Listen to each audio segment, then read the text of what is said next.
रसोई की खिड़की। वसुंधरा कुल श्रेष्ठ वसुंधरा सदन की मुखिया है। बरसों पहले निधन हो चुका है। वसुंधरा के दो बेटे हैं, नील और नितिन। बड़े बेटे नील की शादी आशी के साथ हुई और हाल ही में छोटे बेटे नितिन की शादी रिया के साथ हुई। रिया की शादी के कुछ दिन बाद भाभी ये पराठे बनाने का प्लान किसका था? अरे वो मेरा ही बहुत दिनों से ना नाश्ते में आलू के पराठे खाने का मन कर रहा था, तो मैंने सोचा आज बना लेते हैं। क्या वो तुझे पराठे पसंद नहीं है क्या? अरे भाभी पराठे तो पसंद है, लेकिन ये पराठों से निकलने वाला जो दम घूटो धुआं है ना, उसका क्या करे? दम घुट रहा है मेरा तो। कैसा किचन है ये, धुआं तक निकलने की कोई जगह नहीं है। थोड़ी देर और हमने सांस नहीं ली ना तो याद दम घुटने से मर जाएंगे हम लोग। अरे कुछ नहीं होता, मैं तो इतने साल से इसी रसोई में खाना बना रही हूँ। पूरी पराठे पकवान सभी इसी किचन में बनाती हूँ। मैं तो आज तक नहीं मरी। अरे भाभी मजाक की बात नहीं है। आप देख रही हो कितना दम घोटू धुआं भरा हुआ है किचन में, और ये धुआं किसी की भी सेहत के लिए अच्छा नहीं है। अभी तक ना भी मरे तब भी कुछ दिनों में अस्थमा का पंप ले लेकर सांस लेनी पड़ेगी हमें। अरे खिड़की क्यों नहीं लगवाती आप यहाँ? अरे क्या बताऊं मैं तुझे, माँ जी से बात करो ना कि रसोई में खिड़की लगवा दो, तो माँ जी भड़क जाती हैं, सुनती ही नहीं है। माँ जी आपकी नहीं सुनती तो आप भी माँ जी की सुनना बंद कर दो भाभी। आपको ना अपनी बात कहने का तरीका नहीं आता। चिंता मत करो, अब मैं आ गई हूं ना, सब संभाल लूंगी। अरे छूटी, ऐसा क्या करने वाली है तू? माँ जी ना बहुत टेढ़ी खीर है, इतनी आसानी से किसी की बात नहीं सुनती वो। आप देखते जाओ भाभी, सुनेगी कैसे नहीं। गांधी जी की बहुत बड़ी फैन हूं मैं। आपको पता है गांधी जी ने क्या कहा था? गांधी जी ने कहा था कि गलत बात का विरोध करने के लिए सविनय अवज्ञा करो, यानी कि प्रेम पूर्वक काम करने के लिए मना कर दो। कोई लड़ाई झगड़ा करने की जरूरत नहीं है। अब जब माँ जी हमसे खाना बनाने के लिए कहेंगी तो हम भी हंसते मुस्कुराते हुए प्यार से खाना बनाने के लिए मना कर देंगे। हम भी उनकी बात नहीं मानेंगे, बात खत्म। अरे ये कैसे बात कर रही है तू? घर में भूचाल आ जाएगा। देख भाई, मुझे इन सब से कोई मतलब नहीं है। मैं तो जैसे इतने साल से खाना बना रही थी ना, आगे भी बना लूंगी। भाभी आप बहुत डरपोक हो। और कौन सा गलत बात कह रहे हैं हम लोग? रसोई में एक खिड़की निकालने की तो बात है, उसके लिए भी ऐसा क्या बहुत भारी खर्चा आ जाएगा कि माँ जी किचन में खिड़की नहीं बनवा सकती। आप बस चुपचाप मेरे पीछे खड़े रहो, मैं सब संभाल लूंगी। जैसा कि आशी और रिया ने सोचा था, अगले दिन ठीक वैसा ही हुआ। दोनों ने किचन में जाकर खाना न बनाने की कसम खा ली। जब सासू माँ को बहू की हड़ताल के बारे में पता चला तो उन्होंने शुरू शुरू में तो बहुत गर्मी दिखाई, लेकिन बहुओं के तेवर के आगे सासू माँ की गर्मी ज्यादा चल नहीं पाई और अंत में उन्हें ही हथियार डालने पड़े और रसोई में खिड़की निकालने की बात पर राजी होना पड़ा। देख बहू, तुम दोनों के लिए ना रसोई में मैं खिड़की लगवा जरूर रही हूं, लेकिन एक बात का ख्याल रखना, ये खिड़की कभी खुलनी नहीं चाहिए। जब तक आप नहीं कहेंगे ना, हम कभी रसोई की खिड़की को हाथ भी नहीं लगाएंगे माँ जी। अगर हमें रसोई में खिड़की खोलनी नहीं होगी तो फिर हम खिड़की लगाएंगे क्यों? है इस बात का कोई लॉजिक? अरे तू चुप करना, पहले खिड़की लग तो जाने दे। पता चला तेरे बवाल के चक्कर में ना हम खिड़की से भी हाथ धो बैठे। और खिड़की ना सिर्फ अकेली नहीं लगेगी, उसके ऊपर एक रोशनदान भी लगाया जाएगा। रोशनदान में कोई दरवाजा नहीं होगा, उससे हवा रोशनी आती रहेगी, इसलिए किचन में खिड़की खोलनी ही नहीं पड़ेगी। अपने वादे को निभाते हुए अगले 2-3 दिन के अंदर ही रसोई में एक बड़ी सी कांच के पल्ले वाली खिड़की लग गई थी। मुझे तो पता ही नहीं था कि हमारी रसोई की उस तरफ भी कुछ है। ये कौन सा कमरा है? मैंने तो आज से पहले कभी देखा नहीं। छोटी बहू, मुझे ना ये ताक झांक वाली आदत बिल्कुल पसंद नहीं है। आज तो तूने मुझे उस कमरे के बारे में सवाल कर लिया, लेकिन आज के बाद ना तुम उस कमरे की तरफ देखोगी, ना कोई सवाल पूछोगी, और ये बात यहीं खत्म होती है बस। सास की जाने के बाद, भाभी, मम्मी जी का बिहेवियर कुछ अजीब नहीं लगता आपको?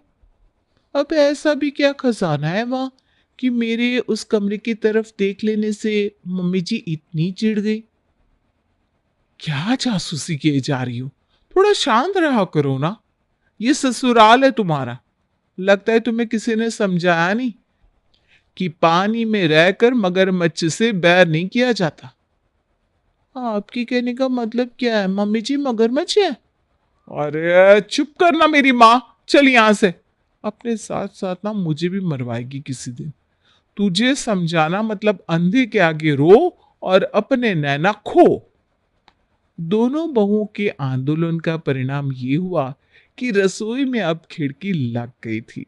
खिड़की के ऊपर बना हुआ रोशनदान अब थोड़ा बहुत धुएं को बाहर निकाल देता था, लेकिन फिर भी दोनों बहुओं के मन में कहीं ना कहीं ये बात खटक जरूर गई थी कि न जाने इस खिड़की के पीछे ऐसा क्या है जिसे छुपाने के लिए मम्मी जी इस रसोई की खिड़की को बंद रखने की हिदायत देती हैं। अरे भाभी, कुछ तो है खिड़की के उस पार जिसके नाम से ही माँ जी की सिट्टी पिट्टी गुम हो जाती है, चेहरे का रंग फीका पड़ जाता है। हाँ छोटी, तेरी बात बिल्कुल सही है। माँ जी क्यों उस कमरे में किसी को जाने नहीं देती? यहाँ तक कि बात तक करने पर पाबंदी है। तूने देखा कैसे घबरा गई थी वो, और हकलाने लगी थी जब तूने परसों खिड़की खोलने की जिद की थी। खैर, जब माँ जी बताना ही नहीं चाहती तो किया भी क्या जा सकता है। हम तो चाह कर भी उनकी मदद नहीं कर सकते। एक दिन दोपहर में, भाभी, दोपहर के 3 बज रहे हैं। मम्मी जी गहरी नींद में सोई हुई हैं। चलो ना आज देखते हैं उस रसोई की खिड़की के पीछे क्या है। इससे अच्छा मौका नहीं मिल सकता। अरे तू चुप करना, मुझे नहीं देखना। तू जाकर चुपचाप अपने कमरे में आराम कर ले, फिर शाम को बहुत काम करना है। अपने दिमाग की खुराफात शांत कर ले, और ये जो एनर्जी है ना, उसे सही जगह इस्तेमाल किया कर। अरे भाभी चलो ना, कितना डरती हो आप? हमें भी तो पता चलना चाहिए ना कि आखिर उस खिड़की का राज क्या है।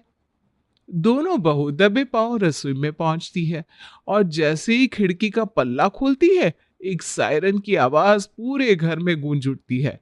सायरन की आवाज से आशी और रिया भी बहुत घबरा गए थे, और उन्हें सूझ ही नहीं रहा था कि अब वो करे तो क्या करे। इधर सायरन की आवाज सुनकर वसुंधरा दौड़ी दौड़ी रसोई में आती है।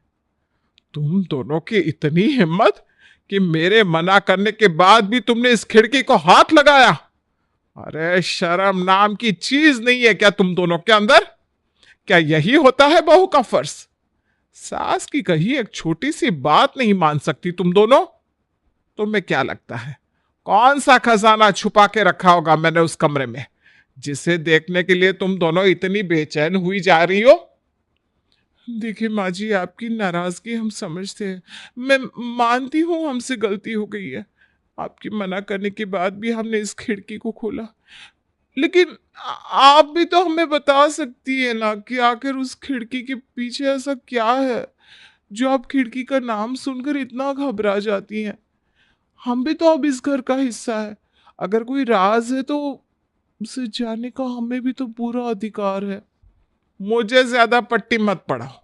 तुम दोनों जाकर अपना काम करो, वरना कहीं ऐसा ना हो कि मैं तुम दोनों को घर से निकाल कर बाहर खड़ा कर दूं।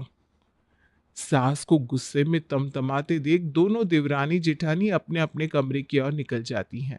शाम के समय, मुझे माफ कर दो भाभी, मेरी वजह से आज आपको भी माँ जी से बहुत कुछ सुनना पड़ गया। लेकिन मुझे ना आइडिया ही नहीं था कि माँ जी इतनी स्मार्ट निकलेगी कि खिड़की में सायरन लगवा कर रखा होगा, और हमारे छूते ही सायरन बज गया। ये तो वही वाली बात हो गई ना, खाया पिया कुछ नहीं और गिलास थोड़ा बारह आना। मान गए, माँ जी है बहुत तेज। छोड़ो, अब तो मैंने कसम खा ली है, उस खिड़की के पीछे जाए जो भी हो मुझे जानना ही नहीं है। अरे छूटी, ऐसे कैसे जानना नहीं है? अब मैं इसे ऐसे नहीं जाने दे सकती। तुझे पता नहीं आज मैंने क्या क्या सुना है, इसलिए अब तो मुझे ये जानना ही है। कि आखिर उस खिड़की के पीछे है क्या। क्या बात कर रही हो भाभी? ऐसा क्या हुआ था, बताओ ना। क्या सुन लिया आपने? छोटी, आज दोपहर में हम दोनों को बातें सुनाने के बाद माँ जी गुस्से में अपने कमरे में चली गई थी। उनके कमरे में जाने के बाद मुझे एहसास हुआ कि शायद हमने उस खिड़की को छूकर गलती कर दी। इसलिए माफी मांगने के लिए मैं माँ जी के कमरे में गई। और तुझे पता है मैंने वहां क्या देखा? माँ जी फोन पर किसी से बातें कर रही थी और फोन का स्पीकर ऑन था। क्या? किससे बात कर रही थी माँ जी? माँ जी फोन पर किसी आदमी से बात कर रही थी जो उनसे खिड़की के बारे में बात कर रहा था।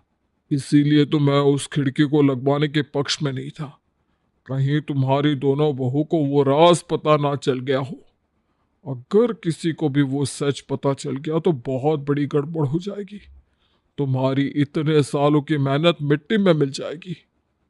बस अब तुम थोड़ी ज्यादा सतर्क रहना। उस खिड़की का सच सबके सामने नहीं आना चाहिए। और सुनो, मुझे लगता है तुम्हारी बहू फिर से उस खिड़की के पास जाने की कोशिश करेंगी। इसलिए अब तुम्हें सब अच्छे से संभालना होगा। और ये सारी बातें सुनने के बाद मेरे पैरों के नीचे से जैसे जमीन ही खिसक गई थी। अब मुझे पूरा यकीन हो गया है कि जरूर कुछ तो ऐसा है जिसे माँ जी ने उस कमरे में छुपाया हुआ है। पर अब मुझे ये जानना ही है कि वो राज आखिर है क्या। तो फिर क्या करना है, कैसे पता लगाएंगे? मैं बताती हूँ। सबसे पहले कुछ दिन के लिए इस मामले को ठंडा होने देते हैं। माँ जी के सामने ऐसे रिएक्ट करेंगे कि अब हमें उस खिड़की और खिड़की के पीछे वाले राज से कोई मतलब ही नहीं है। हम सब कुछ भूल चुके हैं। जब माँ जी को पक्का भरोसा हो जाएगा, उसके बाद बहाने से माँ जी को घर से बाहर भेजना होगा और फिर हम लोग उस राज का पर्दाफाश करेंगे। बताओ कैसी रही? आइडिया तो अच्छा है भाभी, लेकिन इस आइडिया के लिए सबसे पहले हमें माँ जी की नज़र में अपनी इमेज ठीक करनी होगी। उन्हें यकीन दिलाना होगा कि हम उस खिड़की वाली बात को पूरी तरह से भूल चुके हैं। सास को यकीन दिलाने के लिए बड़ी बहू और छोटी बहू बिल्कुल सामान्य व्यवहार करने लगी। अगले 2 महीने तक उन दोनों की जुबान पर एक बार भी खिड़की का नाम नहीं आया, जिससे सास वसुंधरा भी थोड़ी निश्चिंत हो गई। लगता है उस दिन की डांट का बहुओं पर गहरा असर हुआ है। तब से लेकर आज तक एक बार भी दोनों बहुओं ने खिड़की का नाम लेना तो दूर, उसकी तरफ पलट कर भी नहीं देखा। चलो अच्छा हुआ तूफान आने से पहले ही गुजर गया। मेरे लिए इससे बड़ी और क्या बात हो सकती है। कुछ दिनों के बाद माँ जी, मौसी जी के मकान का मुहूर्त है, आप अपना टिकट करा लीजिए। हुआ ये न गाँव। अरे नहीं बहू, मैं अपना घर छोड़कर कहीं नहीं जाने वाली। तुम लोग हुआओ। और वैसे भी हम तो बड़े बुजुर्ग हो गए हैं अब। ब्याह शादी न्योतों में अब जवान बच्चे जाते हुए अच्छे लगते हैं। हमारी तो आराम करने की उम्र है। भाभी बिल्कुल ठीक कह रही माँ जी। अरे आपकी बहन की मकान का गृह प्रवेश है। उन्होंने अपने सारे जीवन की कमाई इस मकान में लगाई है। आप सोच कर देखिए, अगर आप ऐसे समय में उनसे मिलने नहीं जाएंगी तो उन्हें कितना बुरा लगेगा। घर की चिंता आप हमारे ऊपर छोड़ दीजिए माँ जी, हम दोनों सब संभाल लेंगे। दोनों बहुएं वसुंधरा को उसकी बहन के यहाँ जाने के लिए दबाव देने लगती हैं। अरे माँ, जब आपकी दोनों बहुएं आगे बढ़कर सारी जिम्मेदारियां उठाने के लिए तैयार है तो फिर तुम किस बात से डर रही हो? अरे आराम से जाओ निश्चिंत होकर। मौसी के साथ 2-4 दिन बिता कर आ जाओ। ये घर कहीं भागा तो नहीं जा रहा। हम लोग सब मैनेज कर लेंगे। और हम सब अब इतने छोटे बच्चे भी नहीं रहे कि आपके बिना 2 दिन ना रह सके। वसुंधरा के पास बच्चों की बात का कोई जवाब नहीं था, इसलिए वो 2 दिन के लिए अपनी बहन के यहाँ जाने को तैयार हो जाती है। वसुंधरा के जाने के बाद छोटी, अब आया ना ऊंट पहाड़ के नीचे। मम्मी जी तो मौसी जी के यहाँ चली गई और ये दोनों भाई ऑफिस। अब घर में सिर्फ हम दोनों का राज है। आज हम पता करके रहेंगे कि रसोई की खिड़की का राज आखिर है क्या। चलो भाभी, सबसे पहले रसोई की खिड़की खोलते हैं। वहां से कूद कर ही हम लोग स्टोर रूम में एंट्री कर पाएंगे। स्टोर रूम में पहुंचने पर भाभी, पूरा स्टोर रूम खाली पड़ा है। बस एक छोटा सा लोहे का बक्सा रखा हुआ है। इसका मतलब जो भी राज है इस बक्से के अंदर ही है। अरे छोटी, लेकिन इसमें तो ताला लगा हुआ है, अब क्या करें। भाभी, जब यहाँ तक आ गए हैं, तो अब इस संदूक को देखे बिना मैं यहाँ से वापस नहीं जाने वाली। अरे तोड़ देते हैं ताला, जो होगा देखा जाएगा। दोनों बहू मिलकर संदूक का ताला तोड़ते हैं। संदूक खोलने पर उन्हें उसके अंदर सिर्फ कुछ पुराने कपड़े और कागजों की एक फाइल के अलावा उस बक्से में कुछ भी नजर नहीं आता है। इसमें तो ये पुराने से कपड़े और कुछ पेपर्स रखे हुए हैं। इसका मतलब इन पेपर में ही कुछ है जो माँ जी सबसे छुपाना चाहती हैं। खोल के देख इस फाइल को, कौन सा पेपर है जिसे मम्मी जी ने ऐसे दीवार के पीछे छुपा कर रखा हुआ है। रिया फाइल खोलकर पढ़ने लगती है। ये कैसे हो सकता है? भाभी, ये सब झूठ है। अरे ऐसा क्या पढ़ लिया तूने कागजों में? मुझे भी दिखा। रहने दीजिए ना भाभी, छोड़िए, कुछ नहीं लिखा। चलिए यहां से चलते हैं। अरे तू बताएगी तूने कागजों में ऐसा क्या पढ़ लिया जो तुझे 440 वोल्ट का झटका लग गया? चला, ये फाइल मुझे दे, मैं खुद ही पढ़ लेती हूँ। ठीक है, मैं बताती हूँ। भाभी, इन कागजों में लिखा है कि बड़े भैया को माँ जी ने किसी सीक्रेट चाइल्ड नाम के अनाथ आश्रम से गोद लिया था। शायद माँ जी ये बात किसी को बताना नहीं चाहती थी कि उनका बड़ा बेटा उनका अपना खून नहीं है, बल्कि गोद लिया हुआ बच्चा है। इसीलिए उन्होंने ये राज इस बक्से में छुपाकर हमेशा के लिए यहाँ दफन कर रखा था। इसका मतलब हम माँ जी के कुछ नहीं लगते? ऐसा क्यों सोचती है भाभी आप? जब माँ जी ने आज तक अपने प्यार में कभी कोई कमी नहीं रखी, तो आपको भी ऐसा नहीं सोचना चाहिए। शायद इसीलिए माँ जी ने ये सच आज तक सबसे छुपाया, ताकि ये सच जानने के बाद आप और भैया अपने आप को सौतेला ना महसूस करने लगे। वादा करिए भाभी, आप ये बात भैया को कभी नहीं बताएंगी। माँ जी के डर को कभी भी सच साबित नहीं होने देंगी। शायद माँ जी के मना करने के बाद भी उनका ये संदूक खोलकर हमने बहुत बड़ा पाप किया है। और अगर सच में भैया के मन में ये सगे और सौतेले वाला भाव आ गया, तो हम अपने आप को कभी माफ नहीं कर पाएंगे। तू ठीक कह रही है रिया।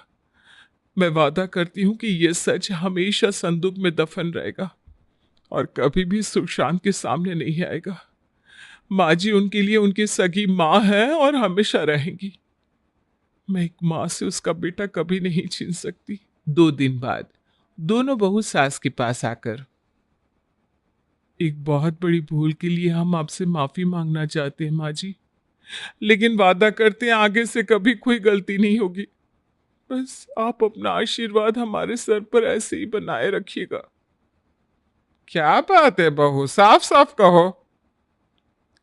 आपके जाने के बाद हमने आपका बक्सा खोलकर देखा था माँ जी, और हमें सब कुछ पता लग चुका है। तो क्या तुमने सुशांत को सब बता दिया? नहीं माँ जी, उन्हें कुछ नहीं पता और कभी पता लगेगा भी नहीं। आप निश्चिंत रहिए। बरसों से अपने सीने पर लिए हुए बोझ को उतारकर वसुंधरा काफी हल्का महसूस कर रही थी।